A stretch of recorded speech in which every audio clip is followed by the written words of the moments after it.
Welcome to नया दौर। I am Zunaira Azhar.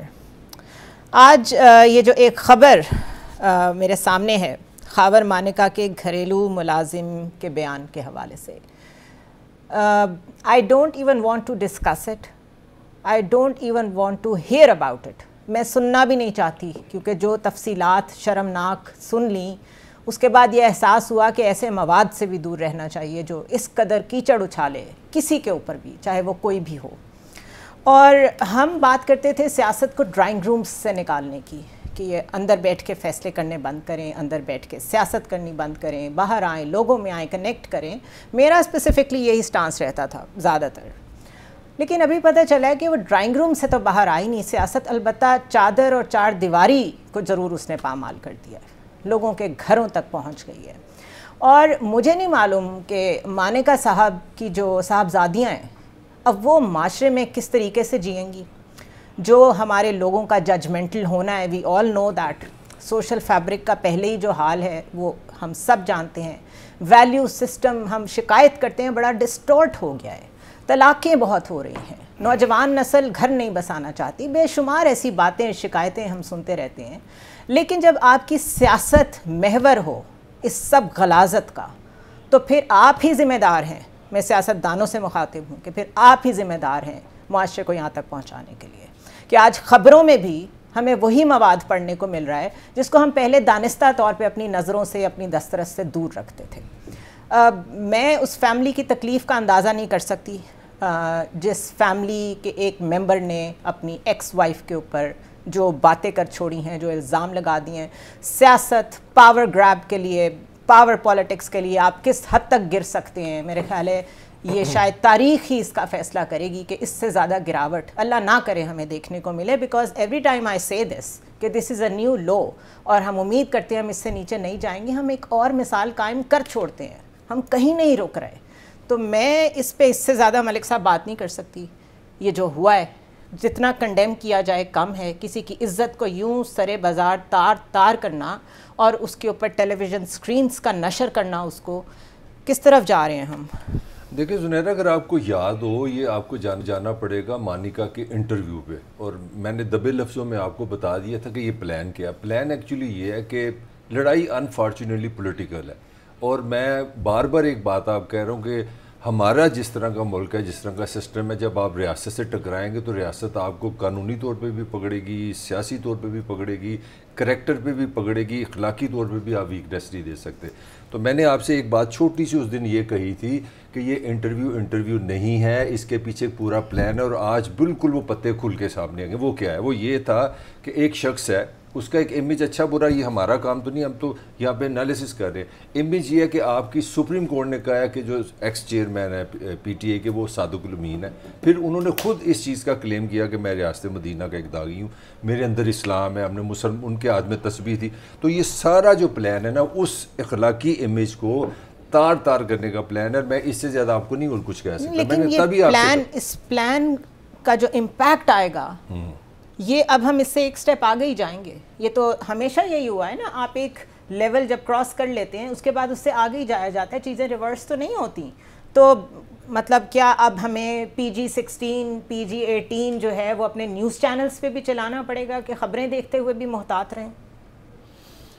देखिए, मैं तो ना इस पे कोई बात नहीं करूँगा। और मुझे नहीं पता कि इस वक्त स्क्रीन पे कितनी हमारी बेटियाँ, कितनी हमारी बहनें, कितने हमारे बच्चे जो हैं इस प्रोग्राम को देख रहे हैं। तो मुझ में तो अभी गैरत बाकी है। और मैं तो ये रिस्क नहीं लूँगा कि मैं एक ऐसी बात, एक ऐसी चीज़ जो किसी तरह की अखलाक के मेयार पे पूरी नहीं उतरती, मैं उसको डिस्कस करूँ। तो बेहतर है कि आप, मेरा ख्याल है मैं भी और आप भी मलिक साहब, हम यही चाहते हैं कि हम इस पे बात ना करें, हमारी ज़बान इजाज़त नहीं देती। बात तो कई दफ़ा इसलिए भी करनी पड़ती है कि निशानदही तो कर दें कि ये ठीक है, गलत हो रहा है, जो कुछ हो रहा है गलत हो रहा है। बहरहाल अगर जो प्लान है ये उसका हिस्सा है बकौल मलिक साहब के, तो फिर प्लान का एक कैरेक्टर जो है वो अकबर एस बाबर भी है, जो कह रहे हैं कि एक तो PTI के इंट्रा पार्टी इलेक्शंस को उन्होंने चैलेंज कर दिया है और साथ कह रहे हैं पीटीआई इलेक्शन महज दिखावा, फरेब, धोखा देने की नाकाम कोशिश।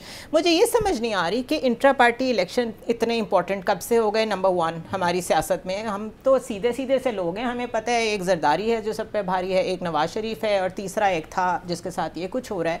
तो एक तो इंट्रा पार्टी इलेक्शंस नहीं मुझे समझ में आ रही, दूसरा ये कि चैलेंजेस बढ़ते जा रहे हैं। ये जो एक अखलाकी अटैक हुआ है इसको भी ऐड कर लें, इंट्रा पार्टी इलेक्शन के ऊपर क्रिटिसिज्म को भी ऐड कर लें, and of all the people Akbar S Babar जो कि इंतहाई कंट्रोवर्शियल आदमी when it comes to PTI, he is the one जिसने वो फॉरेन फंडिंग केस भी इनिशिएट किया था, मुस्तकिल कैंपेन चलाते रहे हैं पीटीआई के ख़िलाफ़। ये क्या टेक ओवर करना चाह रहे हैं? जो मुझे ऑप्टिक्स में नज़र आ रहे हैं पीटीआई को टेक ओवर करना चाह रहे हैं, क्योंकि वो कहते हैं बल्ले का निशान नहीं होगा अगले इलेक्शंस। मैं थोड़ी सी इससे बड़ी बात करने लगा हूँ। मुझे लगता है कि जो मेरा हाइपोथेसिस चल रहा है वो चल रहा है कि एक डेफिनेटली पॉपुलर पॉलिटिकल पार्टी है, मेरे हिसाब से वो उलझ गई है, उसने दीवार से अपना सर मारा है। ये मेरा पॉइंट है। अब हो क्या रहा है? हो ये रहा है कि ये साहब जो हैं ये इसलिए एक्टिव हुए हैं, ये आपका जो नया चेयरमैन है उस पर हमला हो रहा है बेसिकली। वो तो टेक्निकली आउट हो गया। अब इसमें 2-3 चीज़ें हैं। 2-3 चीज़ें ये हैं कि जो पाकिस्तान में पहले तो ये देखें, एक जो हमारा रियासती निज़ाम है, जो सरकारी निज़ाम है, उसमें सारे कवानीन होते हैं। वो मेरे पे भी लग सकते हैं कि मैंने आपको तू कह के बुला दिया। 10,000 कवानीन है। वो आपका पावर, रियासत के पास पावर क्या है? रियासत के पास पावर है कि वो कौन सा कानून किस पे लगाना चाह रही है। मैं ये कहना चाह रहा हूँ कि इंट्रा पार्टी इलेक्शन हर पार्टी ने कराने हैं, ये अकेली पीटीए का मसला नहीं। ये बिल्कुल वैसी बात है जिस तरह तोशा खाना के ऊपर सजा दी है तो तोशा खाना की एप्लीकेशन सब पे होनी चाहिए। एग्जैक्टली। मैं थोड़ा सा इसको कंक्लूड कर दूं कि पॉइंट्स क्या निकाले गए। मैं ये अब किसी पार्टी पे अगर चाहेंगे तो सारे कवानीन लग सकते हैं। पहला तो जो सबसे बड़ा जो टेक्निकली जो व्यूअर से मैं शेयर करना चाह रहा हूँ, हर पार्टी अपने इंतखाब का सिस्टम खुद बनाती है। ये इलेक्शन कमीशन के पास नहीं होता। आपने वो लिख के देना होता है कि ये हमारी पार्टी है, इस तरह हम इलेक्शन कराएंगे। तो पहला एतराज़ इन पे ये अब आज केस चला गया। मुझे मेरी छठी इस कह रही है, थोड़ी सी खबर भी है, हो सकता है कि इलेक्शन कमीशन इस रिजल्ट पे एक एहतजाज करे।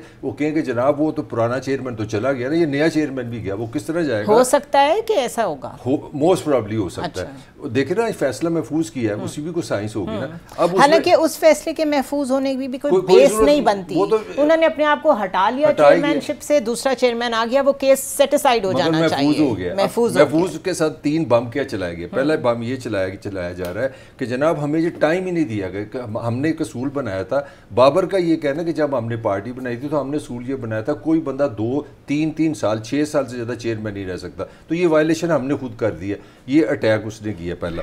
दूसरा ये कि 2000 जब इलेक्शन कमीशन ने पूछा आपने ये इलेक्शन किस कानून के तहत कराया, उनसे कहा गया कि 2020 के आइन के तहत हमने कराया, पीटीए के। अब वहाँ पे केस ये बनाया जा रहा है कि वो 2020 के जो आपके रूल्स हैं ना तो आपके वो वेबसाइट पे हैं ना आपने इलेक्शन कमीशन को दिया है, और अल्टीमेटली इसमें वो जान डाल दी गई है कि ये भी साबित हो जाए कि ये भी इलेक्शन इनलीगल है, ये लड़ाई है।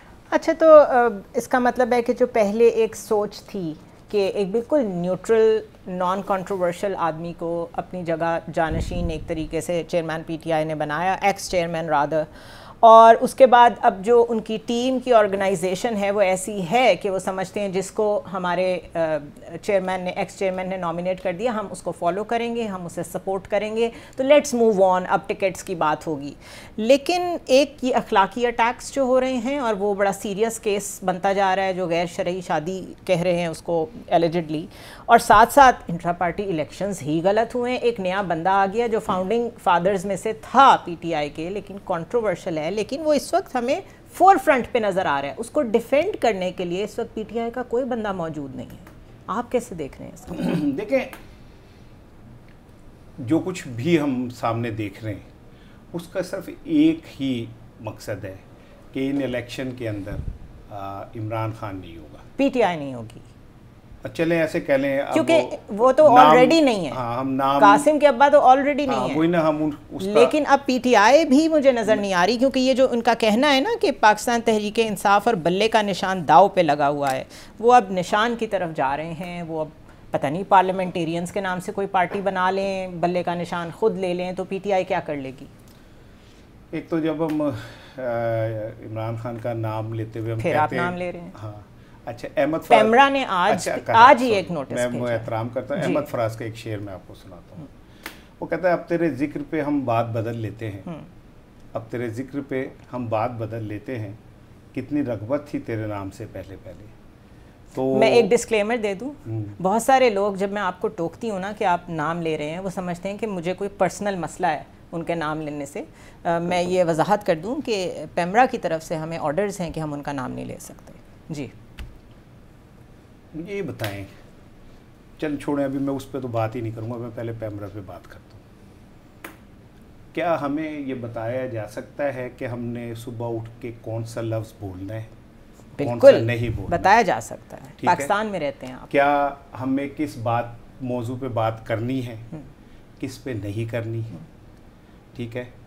अगर ये सब कुछ ऐसे ही है कि पेमरा के कहने पे ही हमने सब कुछ बोलना है, तो फिर वो आइन जो मुझे जिसके तहत खुद पेमरा वजूद में आई है और मुझे अपने एक्सप्रेशन की इजाजत देता है, उस आइन को कहीं हम डिस्पोज ऑफ कर दें। अच्छा, उस तरफ नहीं अभी जाना, वो हम डिस्कस करेंगे, उस तरफ नहीं जाना। अभी मुझे बताएं कि ये पार्टी के साथ क्या होने जा रहा है, पीटीआई के साथ। देखिए, पार्टी के साथ जिथे गए मिलाओ थे गई बेड़ियां। अच्छा, ठीक है। बात यह है कि एक बात क्लियर मैं आपको बताना चाह रहा हूँ कि इमरान खान जिसे आप कासिम के अबू के नाम से स्क्रीन पे कहते हैं, कासिम के अबू, ठीक है ना, he will be no more in Pakistan politics for upcoming few, कितने साल मुझे नहीं पता, ये नहीं मैं कह सकता, एटलीस्ट इन दिस इलेक्शन नहीं सेफली हम कह सकते हैं। अब लेकिन एक चीज़ है, वो जो आप ऑप्टिक्स कहती हैं ना, मुझे बड़ा अच्छा लगता है वो लफ्ज़ ऑप्टिक्स, कहने में भी ज़रा अच्छा लगता है। अच्छा। ठीक है, पाकिस्तान में खैर करने में तो ऑप्टिक्स नामी कोई चीज़ है नहीं, उसका वजूद ही कोई नहीं है।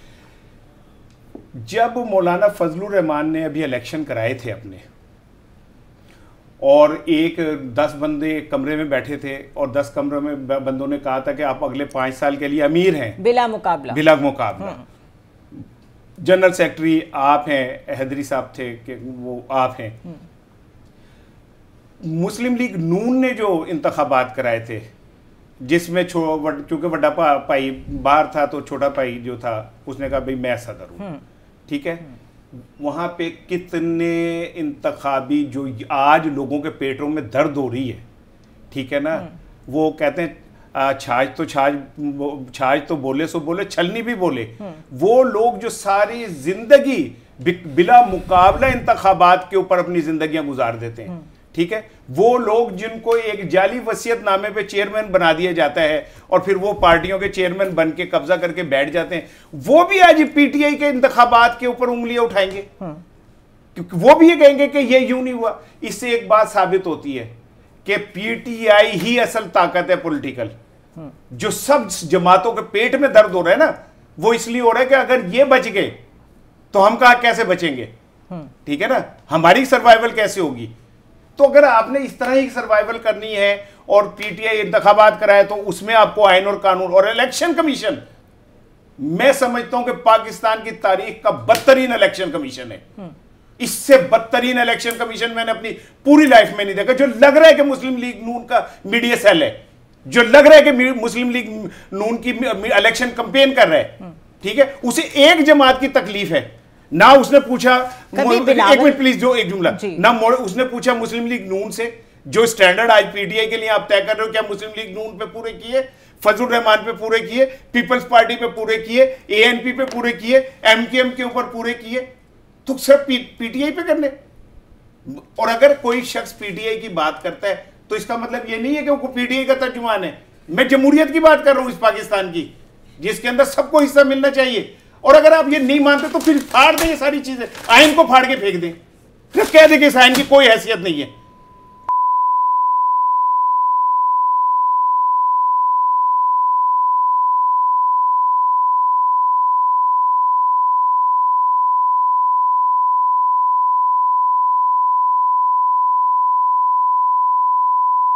कर रहा हूं कि आप हमारे जो आईनी हकूक है, खुदा ना उसका तहफुज करें। आप हमारे निगहबान हैं, आप आइन के तहफुज करने वाले हैं। हमें इस तरह के जी आप इलेक्शन पे नहीं ना बोले, चले हम नहीं बोलते इलेक्शन के ऊपर, करें गिरफ्तार मौलाना फजलुर रहमान को जो कहते हैं कि इंतखाबात पे उन्हें शकूक है, करें केपीके के गवर्नर को गिरफ्तार जो रोज कहते हैं कि जी आम इंतखाबात में आम आदमी की जिंदगी मुश्किल में हो जाएगी। 100 पता नहीं कितनी दरखास्तें आ गई इलेक्शन के खिलाफ, तो फिर सब पे चले ना। खाली हमारे जबान बंदी से तो हर कायक नहीं बदल जाएंगे ना जुनैरा। हमें तो हमारे अकेले कहने से तो कुछ नहीं होगा, लेकिन ये बड़ी एक ऑर्गेनाइज्ड एफर्ट है जिससे साफ नज़र आ रहा है। पहले ये लग रहा था कि minus chairman, x chairman PTI शायद हमें नज़र आएगी, टॉप लीडरशिप उड़ा दी गई है। जो कुछ और लोग थे, जो कुछ उनके ऑर्गेनिक फेसेस थे वो छुपे हुए हैं, रोपोश हैं, उन पे इस वक्त बहुत सारे मुकदमात हैं। तो कहीं ना कहीं से कोई वीक से वीक कैंडिडेट भी आ जाएगा, लेकिन एटलीस्ट बल्ले का निशान होगा। ये मेरी अंडरस्टैंडिंग थी। बट ये 2-3 दिन की जो डेवलपमेंट्स हैं, जिसमें ख़ुद जो उन्होंने बयान दिया साइफ़र केस में पेशी के वक्त, उसमें वो अपने एंटी इस्टेब्लिशमेंट बयानिए से 1 इंच पीछे नहीं हटे। उसके बाद ये जो उनकी घरेलू मुलाजिम का बयान आ गया है और खावर मानिका साहब जिस डायरेक्शन में केस को लेके जा रहे हैं, और फिर उसके बाद अकबर एस बाबर का आना और इंट्रा पार्टी इलेक्शन, उससे तो लगता है कि पीटीआई शायद अब जमात नहीं होगी। मेरा ख्याल है, मैं आपको शायद लगता है, मुझे तो लगता है ये ओवर ख़त्म होने वाले मैच, क्योंकि उसकी वजह ये कि खाली चेयरमैन, साबिक चेयरमैन को एंड करना नहीं है। हमारा जो पॉलिटिकल कल्चर है ना, उसमें हमें अंदाज़ा ही नहीं हो रहा कि टेक्निकली नवाज शरीफ ज़ीरो है। नवाज शरीफ और ताहिर मलिक में, राना में कोई फ़र्क नहीं, ना तो वो उनका चेयरमैन है ना वो सदर है, आज बैठा हुआ है। मेरा ज़रा पॉइंट गौर करें, जुल्फ़िकार अली भुट्टो 4 अप्रैल 79 को इस दुनिया से चला गया। आज भी वोट जो सारे लोग, आज भी सिंध में कई लोग वोट डालते हैं, उनकी आंखों के हमें जुल्फ़िकार अली भुट्टो होता है। आप अगर समझते हैं कोई बंदा, मैं सीधी नंगी बात करने को, रियासत हमारी कोई इतनी बेवकूफ़ नहीं है कि जी साबिक चेयरमैन को लग कर दो, वो आराम से लग हो जाए तो पार्टी आगे आ जाए, सवाल ही पैदा नहीं होता। अगर जिस तरह मेरा वज़ीर-ए-आज़म फरमाता है कि हमारी ये जो हमारा चेयरमैन है तब का ये रियासत से लड़ रहा है, तो आपको पीटीआई ख़त्म करनी पड़ेगी। और ये मैं आपको कह रहा हूँ, ये ख़त्म हो गई, इसको अफोर्ड नहीं कर सकते ये निज़ाम। How are we going to explain this to the rest of the world, to the voter, कि एक पार्टी है ही नहीं जिसके वो चाह रहे थे कि हमने उनको वोट डालना है, चाहे वो 5% थे, चाहे वो 50% थे, मैं उस पर बहस नहीं कर रही, लेकिन एक पार्टी का वजूद था। बिल्कुल। देखिए, मैं एक बात बार बार कहता हूँ, बल्कि 2 चीज़ें मैं अर्ज़ करना चाह रहा हूँ। एक तो ये कि जब हम पीटीआई की बात करते हैं तो इसका मतलब ये नहीं है कि हम उस जमात के कोई तर्जुमान हैं, नंबर 1। जाहिर है। नंबर 2 ये, लेकिन वो एक पॉलिटिकल पार्टी तो है ना? नहीं, अब मैं अर्ज़ कर रहा हूँ कि हम क्यों करते हैं बात। देखिए, ये पाकिस्तान हम सबका है। पाकिस्तान हम सबके आबाओ अजदाद की कुर्बानियों की तुफैल बना है, ठीक है ना। तो हम ये चाहते हैं कि इस मुल्क में, देखिए, जिन्होंने 9 मई का सानिया किया, जो उसमें इन्वॉल्व थे, उनको निकाल के बाद फेंक दे सियासत से, उसको निकाल दिया, ठीक है ना। वो लोग मुकदमात भुगत रहे हैं ना। हाँ। लेकिन पार्टी का स्टेटस, मैं यही कह रहा हूँ कि जिन्होंने ये किया, जो रियासत से टकराए, उनको निकाल के फेंक दें, उन्हें सजाएं दें। हम रियासत के साथ खड़े हैं। हमारे हीरोज के ऊपर कोई हमला करेगा, वो कोई भी हो, मेरा सक्का भरा ही क्यों ना है, मैं अपनी रियासत के साथ खड़ा हूंगा, मैं अपने शोधा की अजमतों के साथ खड़ा हूंगा।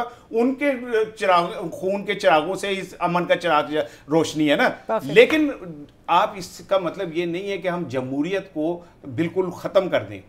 पीटीआई को कि जो अच्छे लोग हैं उन्हें इलेक्शन भी लड़ने दें, उनको इलेक्शन लड़ने का मौका भी दें। अगर गौहर साहब को उन्होंने चेयरमैन बनाया है तो गौहर को लड़ने दें।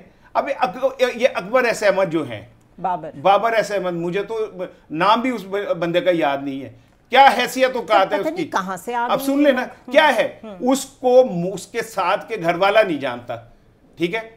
इलेक्शन हो, मुझे लगता है उसके एक और चीज मैं आपकी बात में ऐड कर दूं, उन्होंने बीच में ये भी कहा है कि मुझे चेयरमैन ने कहा था जब कभी मुश्किल वक्त आए तो तुमने पार्टी को लेकर चलना है। बल्कि चेयरमैन ने ये कहा था कि मुश्किल वक्त भी तूने लेके आना है, और तूने क्या नाम है, तोशा खाना का केस और फॉरेन फंडिंग केस मुझ पे करना है, ठीक है ना। तुम्ही ने दर्द दिया है, तुम्ही दबा देना, ठीक है ना। उस बंदे को उसके साथ वाला हमसाया नहीं जानता, वो पाकिस्तान की सबसे बड़ी पॉलिटिकल पार्टी का चेयरमैन बनना चाह रहे हैं। अकल का इलाज कराओ यार तुम। अगर तुम फाउंडर मेंबर थे तो मलक हमारा प्यारा, राज दुलारा, मेरी अखियों का तारा, मैं इस पे बारी बारी जाऊं और बारी बारी जाऊं, ठीक है। इतनी ये मियाँ साहब की तारीफ करता है, तो अब ये थोड़ी है कि मरियम साहबा की जगह पे इसको हम बिठा देंगे। अच्छा, आप कंडेम नहीं कर दें। मैंने कब की है उसकी, किसकी? मैंने मियाँ की कब तारीफ की? हमेशा से करते हैं। मैं एनालिसिस करता हूँ ना, इस तरह तो ना करो। अच्छा, नहीं लॉजिकली वो जो तुम तारीफ करते हो वो एनालिसिस कर रहे होते हो। नहीं इस तरह नहीं, वो जो पावर पॉलिटिक्स का बेताज बादशाह, नहीं मोचीदरबाद नहीं, मेरे इंसानों की बात जो ह्यूमन उसको समझता है, रंगबाजी नहीं, सॉफ्ट कॉर्नर तो है ना। नहीं मोचीदरबाद, मैं लॉजिकली बात करता हूँ। मैं कह रहा हूँ लॉजिक तो ये सब समझाने से कासिर है। नहीं मैं समझा रहा हूँ, लॉजिक तो ये समझाने से कासिर है। मेरी स्टेटमेंट ले लो फिर आप जो मर्जी। मेरी स्टेटमेंट है कि फिर मेरे मुंह से नाम निकलने लगा था कि चेयरमैन इमरान चेयर है पीटीआई के पास। मेरी स्टेटमेंट ले लें फिर आप खुद जो मर्जी के। मेरी स्टेटमेंट ये है कि साबिक चेयरमैन पीटीआई के पास वो पॉपुलर आदमी है, उसके पास एक भरपूर मौका था कि पाकिस्तान को आगे लेके जाता पॉलिटिकली तरीके के साथ, खे बगैर रियासत से। अब मेरी थॉट ये है कि उसने पा रही है लड़ाई, तो रियासत ने उसको माफ़ नहीं करना, कहानी की मुख। अब मेरा थॉट ये है, तो कई दफा नवाज शरीफ की कोई तारीफ नहीं कर रहा, मैं ये कह रहा हूँ, मुझे सुन लो ना, क्योंकि मैं चाह रहा हूँ वो बोले इस पे। मैं ये कह रहा हूँ कि नवाज शरीफ एक क्लेवर आदमी है, एक इंटेलिजेंट आदमी है, सियासत को समझता है, इस रियासत को समझता है, उसने सारा उसका बेनिफिट ले लिया। अब इसमें तारीफ का पहलू मुझे देखें एक सेकंड, ये जो कहना है ना कि वो एक सेपरेट इशू था, सियासत में फ़ायदा ऐसे ही हो गया नवाज शरीफ को, I think this is very wrong, because PDM के नाक तले, पीडीएम गवर्नमेंट के होते हुए सारा क्रैकडाउन पीटीआई पे हो रहा था। देवर कंप्लेसेंट। उनके वज़ीर दाखिला के आप बयानात निकाल लें, उस वक्त की मरियम औरंगज़ेब के बयानात निकाल लें, सारे मिल के इकट्ठे खड़े थे, पूरी पीडीएम गवर्नमेंट खड़ी थी कि ये ठीक हो रहा है जो कुछ हो रहा है उनके साथ। ऐसे ही हवा में बेनिफिट नहीं लिया उन्होंने। जुनैरा, दो जुमले कहूँगा। मैं एक किताब अभी पढ़ रहा था, वो किसी जर्मन मुसन्निफ की है, उसने कहा कि ये जो बम्बई अटैक था ना, ये क्या नाम है, रा और मोसाद का मुश्तरका प्रोजेक्ट था। मलिक साहब, मैं इंतहाई, क्योंकि मुझे बहुत सारे लोग कहते हैं कि मैं मलिक साहब से थोड़ा फ्री हो जाता हूँ, ठीक है, लिहाजा बड़े बसद व एहतराम हजरत जनाब मलिक ताहिर साहब, नहीं सुन लेना, हजूर वाला किबला अर्ज ये है कि जब वो मुसन्निफ की किताब पढ़ेंगे और उसमें जब वो ये कहेगा कि ये बम्बई अटैक रा और मोसाद ने किया था, तो किस मुंह से नवाज शरीफ ने कहा था कि जो इसका मास्टरमाइंड है पाकिस्तान में था? तो सजा दो, ठीक है ना। अब सुन लो, बात सुन लो ना यार, अब फिर सुन लो ना यार, बात सुन लो, ठीक है। किस मुंह से Asif Ali Zardari, how dare he, कि उसने कहा जी DGISI वहां जाएगा, पकड़े उसको, ठीक है, रियासत पकड़े उसको। अच्छा, असल में रियासत पकड़े उसको, रियासत पकड़े उसको, और मैंने पकड़ना है, मैंने पकड़ना है। और तुम कभी मुंह से क्यों नहीं कहते फिर कि हाँ नवाज शरीफ ने भी ऐसा किया? नवाज शरीफ ने किया, गलत किया, उसको पकड़ो, फांसी दो और सुनाओ। किसी पास से नहीं है, मैं बताऊं आपको, मैं ये बताऊं कि ये मैं कह रहा हूं, एक बंदा पॉलिटिकली क्लेवर है, वो सिचुएशन को यूज कर रहा है। राजा रियाज वाली सारी खूबियां मौजूद हैं, कसम से तुम सियासत में जाओ, कामयाब हो जाओ। तुम सियासत में एक पासे राजा रियाज, एक पासे मौलाना फजलुर रहमान जिंदाबाद, हर वक्त तकरीर, किसी बात पर टिकते ही नहीं हो तुम। ये तकरीर, अच्छा रुक जाइए, रुक जाइए, मुझे ब्रेक की तरफ भी जाना है, और भी टॉपिक्स हैं, और भी गम है जमाने में। ये भी ठीक है, वो ठीक है, ये भी ठीक कह रहा है, मैं भी ठीक कह रहा हूं, तो मैं गलत कौन कह रहा है? While I am stuck between these two gentlemen, because हमेशा यही सुना है कि ख़वातीन बहुत बोलती हैं, लेकिन आपके सामने आप सब गवाह हैं, रिकॉर्ड ब्रेक हो जाते हैं, मैं इनको खामोश कराने के काबिल नहीं रहती, इस कदर बोलते हैं ये लोग, स्पेस नहीं देते मुझे बिल्कुल। मैं डिस्कस करना चाह रही हूँ पेमरा को, और पेमरा की तरफ से जो एक नोटिफिकेशन आया है जिसमें उन्होंने हमें मीडिया को कुछ बातें कही हैं, उसकी तरफ मैं आपकी तवज्जो दिलाना चाहूँगी। और जाते जाते सिर्फ इस पैराए में उस डिस्कशन को हम ब्रेक के बाद डिस्कस करेंगे कि सबकी तौहीन है, अदालतों की भी तौहीन है, पार्लियामेंट की भी तौहीन है, इलेक्शन कमीशन की भी तौहीन हो जाती है, यू नेम इट, और भी बहुत सारी चीज़ें, मैं उनका नाम नहीं ले रही। एक तौहीन नहीं होती तो वो आइन की नहीं होती, आइन कहीं भी रेलेवेंट नहीं है। जो मर्ज़ी इदारा उठे और अपनी वो तौहीन जो है उसको एकदम से एक नोटिस की शक्ल में कहीं भी भेज दे और वो हम पे लागू हो जाता है। इसको डिस्कस करते हैं आफ्टर अ शॉर्ट ब्रेक।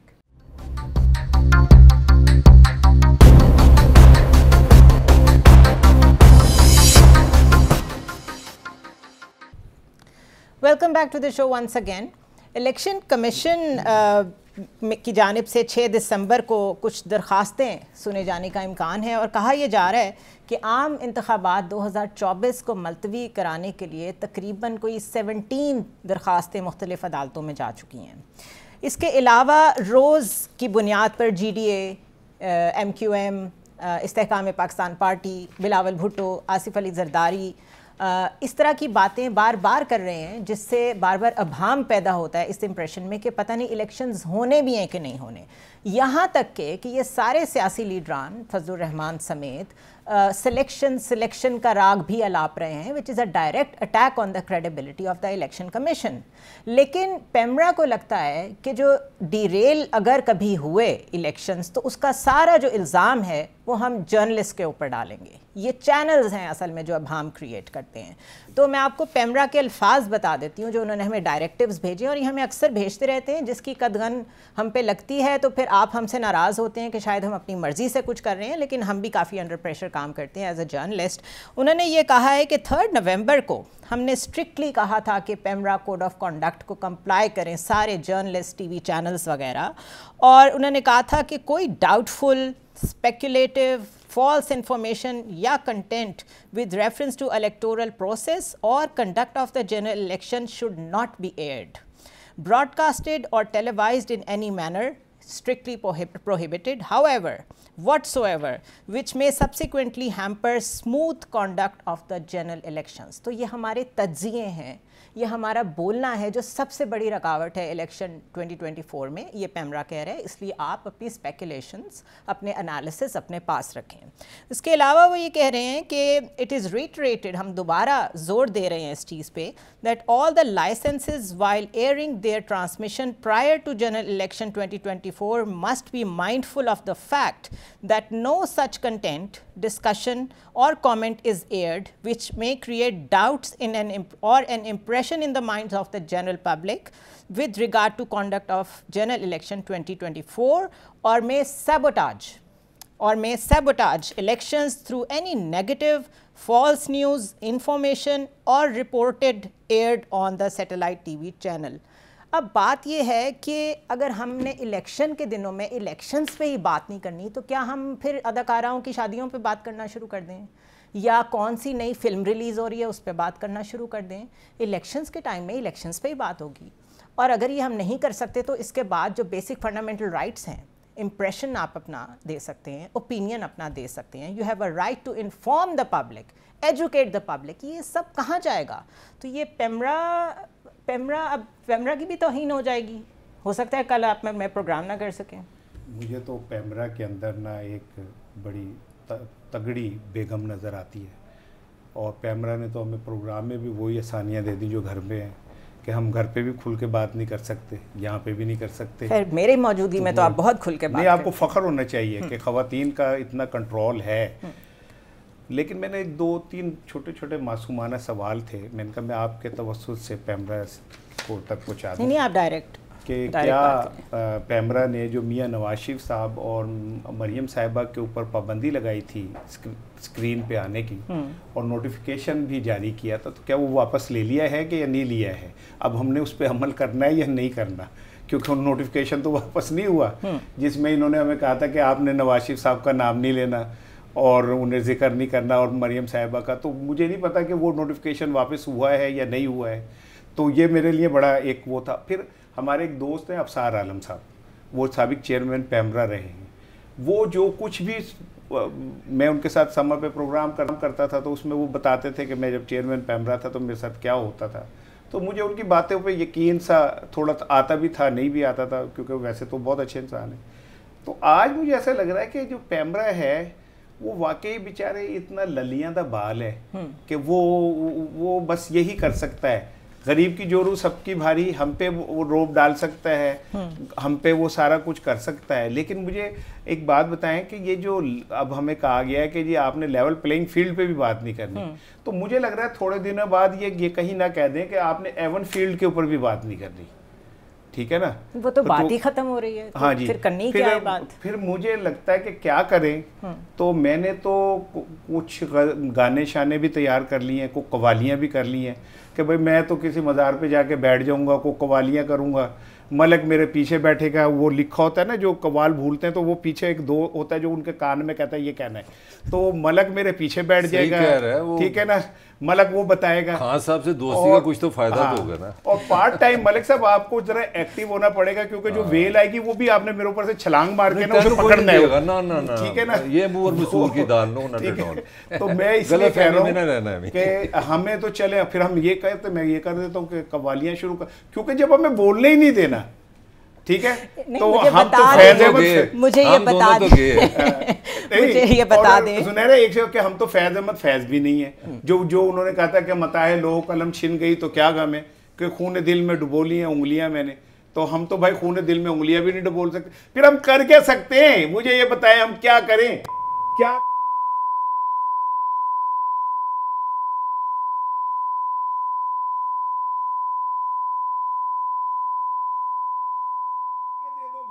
कि हमने सुबह उठ के और रात तक हमने करना क्या है, हम साफ ही नहीं रहते, फिर हम काट के उल्लू बन जाते हैं, वो पाटे खां बन जाते हैं, वो जो किसी दौर में क्या नाम में कठपुतलियां नचाने वाले जो थे वो करते थे, पानी ना दे, मैं पानी पहले आपका पी चुका हूं, पहले भी पी चुका हूं, अपना पानी पी लीजिए प्लीज जरा। यार मैं क्या करूं, मुझे बताएं कि क्या एक साफ, मैं एक मिनट, 35 साल हो गए सहाफत करते हुए, ठीक है, मैंने अपनी सहाफत में यही सीखा है कि मैंने जो मेरा ज़मीर कहता है, जो मैं समझता हूं मेरे मुल्क के लिए बेहतर है, मैं उस पर बात भी करूं, मैं वो लोगों तक भी पहुंचाऊं।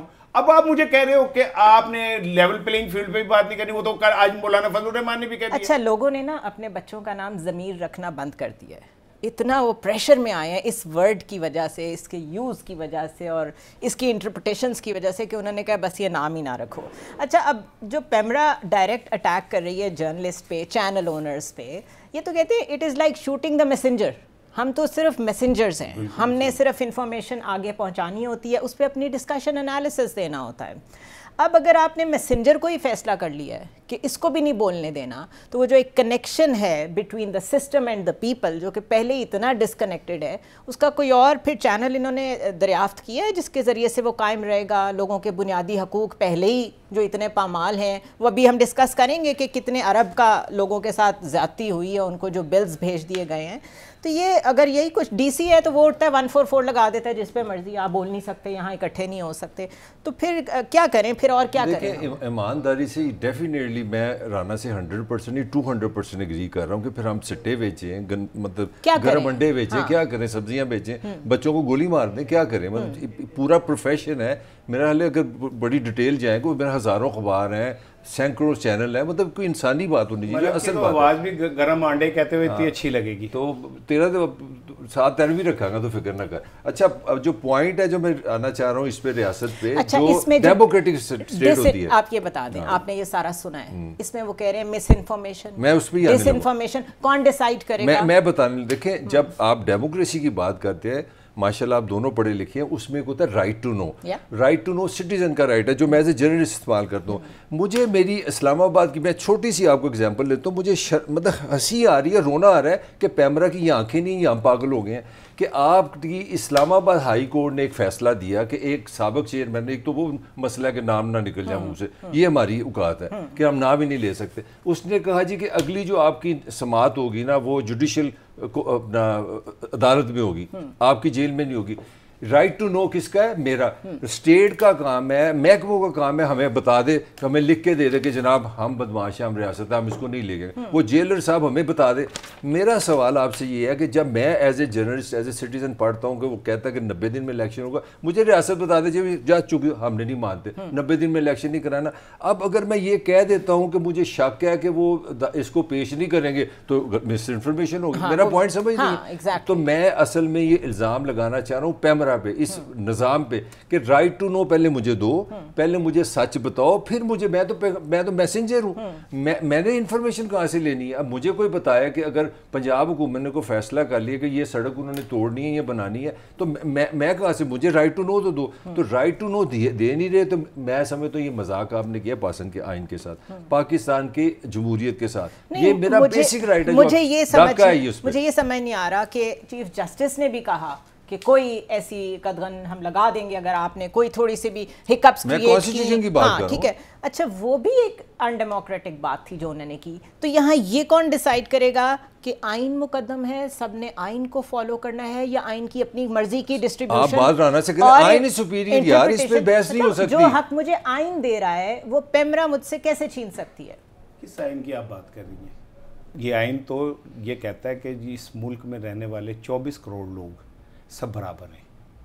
ये आइन ये कहता है कि मेरे बच्चों को भी वही हक, वही इज्जत और वही फ्यूचर मिलना चाहिए जो नवाज शरीफ, जरदारी या इमरान खान के बच्चों को मिलता है।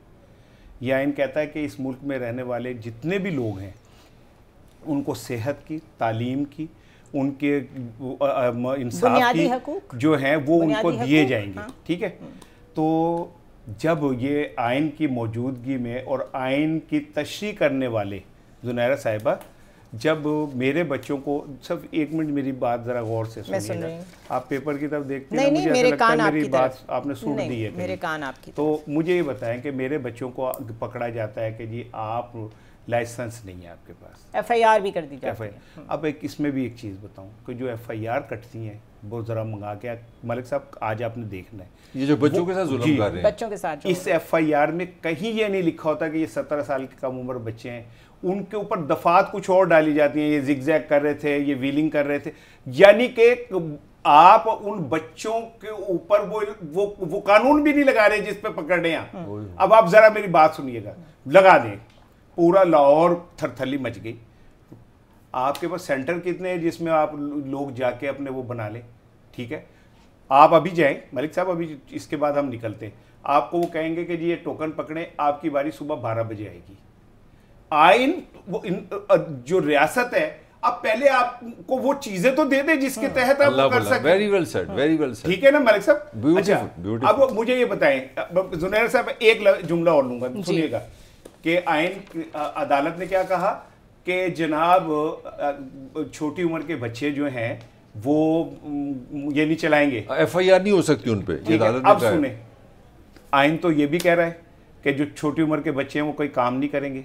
तो ये जितने वडेरे, ये जितने ब्यूरोक्रेट, ये जितने ताकतवर, ये जितने अशराफिया, ये जितने इस मुल्क के मामे चाचे हैं, उनके घरों में छोटे बच्चे और बच्चियां काम नहीं कर रहे, सबके घर कर रहे हैं। तो वहां पे अदालतें क्यों छुपे? बिल्कुल ऐसा ही है। क्यों नहीं पकड़ रहे उन लोगों को जो छोटे बच्चों से जबरी मुशक्कत देते? हमारे बच्चे बस मोटरसाइकिल चलाएं तो जबरी मुशक्कत है, वो भी आई। और जब वो ताकतवर उन जब बच्चों से जबरी मुशक्कत लें तो कोई बात नहीं, आए कानून खामोश हो जाता है।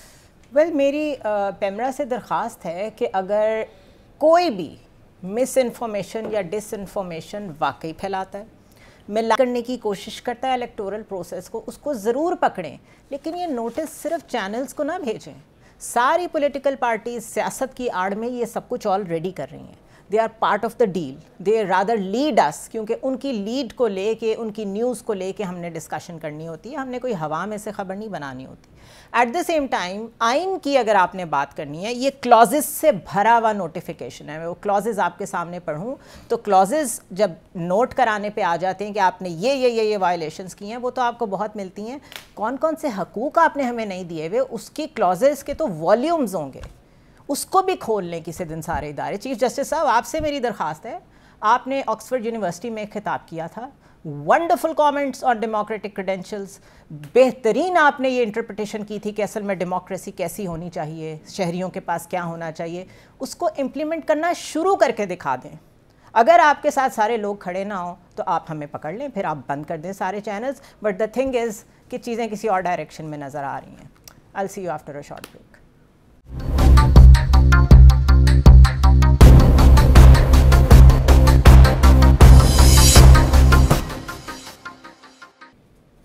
Welcome back to the show once again. और जो बेसिक चीज़ें हैं, जो असल में किचन चला रही हैं, घर चला रही हैं, इंडस्ट्री चला रही हैं, जो असल मामलात हैं, क्योंकि इकॉनमी तो बिल्कुल साइड पे हो गई है, सियासत ज़्यादा फोर फ्रंट पे आ गई है, कुछ उस पर बात करते हैं। बिजली की कंपनियां जो हैं, डिस्को कंपनीज़, डिस्ट्रीब्यूशन कंपनीज़ जो हैं, उन्होंने ओवर बिलिंग के ज़रिए सार्फिन की जेबों पर तकरीबन 675 अरब का डाका डाला है। पंजाब की पावर डिस्ट्रीब्यूशन कंपनीज़ जो हैं, उन्होंने ईमानदार जो बेचारे लोग ज़बरदस्ती हर हाल में पे करते ही करते हैं बिल, जितना भी आ जाए, और हमें सब पता है बिल्स कितने आ रहे हैं, उन सार्फिन से ओवर बिलिंग के ज़रिए 675 अरब रुपए सालाना गैर मुनसिफाना तौर पे वसूल किए हैं, और ये this is carrying on, this is on going. ये नाजायज़ वसूलियाँ पावर कंपनियाँ अपनी नाअहलियों और गफलत की वजह से होने वाले जो नुकसानात हैं उनको कवर करने के लिए यूज़ करें। हमें घर बैठे पता भी नहीं है कि हम किस स्लैब में आते थे, हमें किस स्लैब में डाल के कितना बिल भेज दिया गया है। ऑल वी नो इसके जी हालात बड़े ख़राब है तो बिल ज़्यादा आ रहे हैं। दूसरी तरफ IMF ने प्रोटेक्टेड सार्फिन के गैस टैरिफ में 100% इजाफे का हुक्म दे दिया है, और हुकूमत ने एक्सपोर्ट और नॉन एक्सपोर्ट सेक्टर के गैस टैरिफ में भी इजाफे का जहन बना लिया है। एक तरफ से तो बोझ आता है IMF की तरफ से। IMF मुस्तकिल कहता है कि आप ऑलरेडी टैक्स पेइंग लोगों के ऊपर मज़ीद टैक्स ना लगाएं, बिजली महंगी ना करें, लेकिन ये जो अंदर कार्रवाइयाँ हमारी ब्यूरोक्रेसी डालती है, मेरा ख्याल है कि हमें किसी दिन ये मानना पड़ेगा कि ये IMF फिर उनके साथ ठीक सलूक करती है। ये अलग बात है, उसका इम्पैक्ट भी हम पे आता है। आप इस स्टोरी पे कुछ कहना चाहेंगे? मतलब हम लोग उस वक्त लोगों के लिए कितने परेशान थे जब ये बिल्स आ रहे थे, कितने लोगों ने हेल्प्स की बिल पे करने के लिए, और निकला ये कि क्योंकि वो ख़ुद अपने नुकसानात पूरा करने चाह रहे हैं तो उन्होंने आराम से लोगों पे बिल डाल दिए। ज़ुनैरा साहब, इसमें ना एक चीज़ मैं आपसे शेयर करूं कि इसमें ना 2 कैटेगरीज थी बहुत लोअर। एक को वो कहते थे लाइफ लाइन कैटेगरी में वो लोग फाल करते थे जो 100 यूनिट से कम इस्तेमाल करते थे, बहुत गरीब लोग। उसके ऊपर थी प्रोटेक्टेड, ये जो आप कह रही हैं वो ये लोग थे, ये 100 से 200 के दरमियान। अब हुआ क्या कि इन कंपनियों की बदउनवान एहलकारों ने जब 34, 35, 40 दिन का वो कैलकुलेट करके बिल भेजा तो 100 यूनिट वाला डेफिनेटली ऊपर आ गया, और उसके ऊपर से वो स्लेब जो थी वो ख़त्म हो गई, जो उसे थोड़ी सी एक वो मिल रही थी, और इन्होंने वो स्लेब कर ली जो कब्र के ऊपर बंद करने के लिए करते ना, वो उनके लिए तैयार कर दी। अच्छा मुझे बताएं, आज तक फिर मैं बोलता हूँ, फिर मैं चीखता हूँ, फिर मुझे दुख होता है, फिर मुझे अपने सैनी वो उसमें से गुजर, आज तक हमने किसी एक एहलकार को भी सज़ा दी? हमने आज तक बिजली चोरी में किसी तिबादला करना क्या होता है? आप मेरा तिबादला कर दें, मलिक का कर दें, मलिक इधर बैठ जाएंगे, मैं उधर बैठ जाऊंगा जाके, तो रहेंगे तो मैं और मलिक ही ना। ठीक है, क्या ये हुआ कि आज तक जो जिम्मेदार हैं उनके खिलाफ कोई ऐसी मॉडल पनिशमेंट हुई हो जिसको देख के बाकी लोग जो हैं, क्या बिजली चोरी मैं अकेला कर सकता हूं? पॉसिबल ही नहीं है। गर्दिशी कर्जा पाकिस्तान में मैं समझता हूँ सारे कर्जों से ज्यादा हैवी कर्जा गर्दिशी पावर सेक्टर के ऊपर है। ठीक है ना? तो अगर हमने इसके बावजूद भी सब ध्यान इसी बात पे देना है कि मानिका का जो मुलाजिम था उसने क्या कहा, ठीक है, ओन साहब क्या कह रहे हैं, या जो खातून है बुशरा जो है वो क्या कहती फिर रही हैं, या क्या नाम है कोई XYZ क्या कह रहा है, तो जो यार 24 करोड़ लोग मर रहे हैं, उनकी जिंदगी खुदा की कसम स्टेक पे लगी हुई है। जो लोग 10-10, 15, 20 हज़ार रुपए कमा रहे हैं, उनके घर में जिस तरह भूख नाच रही है, उनके बच्चे जिस तरह गुर्बत के अंदर पल रहे हैं, क्या रियासत यार इनके लिए नहीं है? इनका कोई वाली वारस नहीं है, इनका कोई मुहाफिज नहीं है।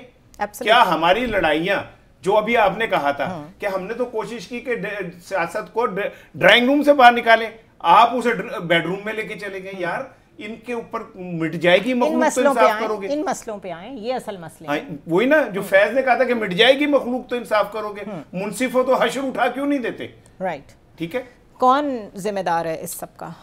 देखें, सरकारी महकमे बनाए जाते हैं आम बंदे की सहूलत के लिए, उसकी ज़िंदगी बेहतर करने के लिए। ये ऐसे महकमे जो डाकू हैं, मैं लफ्ज़ नहीं ये साबित कर रहा हूँ डाकू, चलो मान लिया हमारे मामा तो वर्ल्ड बैंक है ना जो हमें पैसे देता है, अकल देता है। आप इसी टेबल पे, आपको याद है लास्ट वीक हमने क्या डिस्कस किया था कि वर्ल्ड बैंक ने हाथ जोड़े हैं इन डाकुओं के सामने कि भाई खुदा का वास्ता है जुल्म ना करो इनसे। उन्होंने एक अच्छा शरीफाना लफ्ज़ यूज़ किया, उसको बोलते हैं लाइन लॉस। बेसिकली हमारी ज़ुबान में वो डाका है, चोरी है। ये हो गया, आप शरीफ हैं, आप अच्छे इंसान हैं, आप अल्लाह को जवाब दें, आप कहते हैं जी मैं बिजली सही करूंगा, मैं बदमाश हूँ तो मेरी सज़ा आपको मिलेगी। ये उनको ऊपर से आते हैं ऑर्डर। जो राने ने चीज़ एक्सप्लेन की होता है, ये इसके रेट्स होते हैं, डे का अलग होता है, रात का अलग होता है, 6 से 9 अलग होता है, 11 से अलग होता है। अब मैं पीएचडी करूं, मैं अपना नहीं, जाके और हमें कैसे पता चले मैं वही कह रहा हूं सिस्टम ने कब चीजें ये मेरे घर तो बिल आना और मुझे पता कि यार ये बिल बिजली गई तो मेरी जिंदगी गई, मैं इस्त्री कहाँ से करूंगा, खाऊंगा। ये डाका, ये हमारे रियासती जो हमारे सरकारी महकमे वो डाका डाल रहे हैं और वर्ल्ड बैंक ने इनके आगे हाथ जोड़ा कि खुदा के लिए ये जितना 600 आपने बताया ना, इससे ज़्यादा ये चोरी हो जाती है बिजली। अगर ये एक काम ईमानदारी से कर लेना तो हमारी जान छूट जाए इस तरह की। सिंपली नाहली है, सिंपल नाहली ना, लेस्को, मैपको, हैपको, आप देखें कि कैसी लेविश अफसर जो हैं, जब मैं अपने घर का पंखा बंद करके पानी फेंक के हाथों से उनके कमरे का एसी नहीं बंद हो रहा होता मेरे पैसों से जो चल रहा है। एब्सोल्युटली, मुझे क्लोजिंग की तरफ जाना है, लेकिन प्रायोरिटीज़ डिफ़ाइन करनी होती हैं। इतना सा मसला है। गुड गवर्नेंस इसी को कहते हैं, पॉलिसी मेकिंग इसी को कहते हैं, पब्लिक पॉलिसी कहा जाता है कि जो पॉलिसी आप बना रहे हैं वो पब्लिक के लिए बना रहे हैं। सिविल सर्वेंट कहा जाता है कि आप सिविल लोगों को सर्व कर रहे हैं। पब्लिक सर्विस कहा जाता है। ये वर्ड्स तो पाकिस्तान में मजाक बन गए हैं। एक क्लर्क जिस तरीके से आपको डील करता है, या एक थाने में जिस तरह एक बिल्कुल एक हवालदार लेवल का आदमी जिस तरह आपको ट्रीट करता है, उन थानों में जाते हुए, उन पब्लिक सेक्टर ऑफिसेज में जाते हुए खौफ आता है। और यकीन करें, यूँ लगता है कि किसी ने आपको सज़ा दिया है कि आप ऐसे मुल्क में पैदा हुए हैं जहाँ पे आपको कभी बिजली का बिल करेक्ट करने के लिए जाना पड़ जाए, कोई आपका टेलीफोन का बिल ज़्यादा आ जाए, या आपका कोई और प्रॉब्लम हो, तो यू नेम इट कि वो आपको कितने चक्कर लगवाते हैं, कितना तंग करते हैं, और पैसे भी हमसे ही लेते हैं। मौलाना फजलुर रहमान ने नवाज शरीफ से मुलाकात की है अपने सदर बनने के लिए। कहाँ तो लोगों की ये अज़ाइम है कि वो सदर बनना चाहते हैं, उसके लिए वो पावर सेक्टर, जो पावर कॉरिडोर्स हैं उसमें फिर रहे हैं। पावर सेक्टर का उन्हें कुछ नहीं पता कि लोगों के साथ क्या हो रहा है। 40 साल से वही चेहरे, वही हरकतें, वही सियासत, गवर्नेंस बैड टू वर्स्ट। और उसके बाद ये इतना ओपन सीक्रेट है कि बड़े बड़े प्रोजेक्ट्स लाहौर के अंदर सिर्फ DHA गुलबर्ग में आपको नज़र आएगा। जैसे ही बाहर जाते हैं लोगों की आप ज़िंदगियों के हालात देखें। ये है हिपोक्रेसी इस मुल्क की। और उसके बाद हमें नोटिस भेजते हैं आप कि हम इस बारे में बात ना करें। बात तो हम करेंगे। आई विल सी यू टुमारो।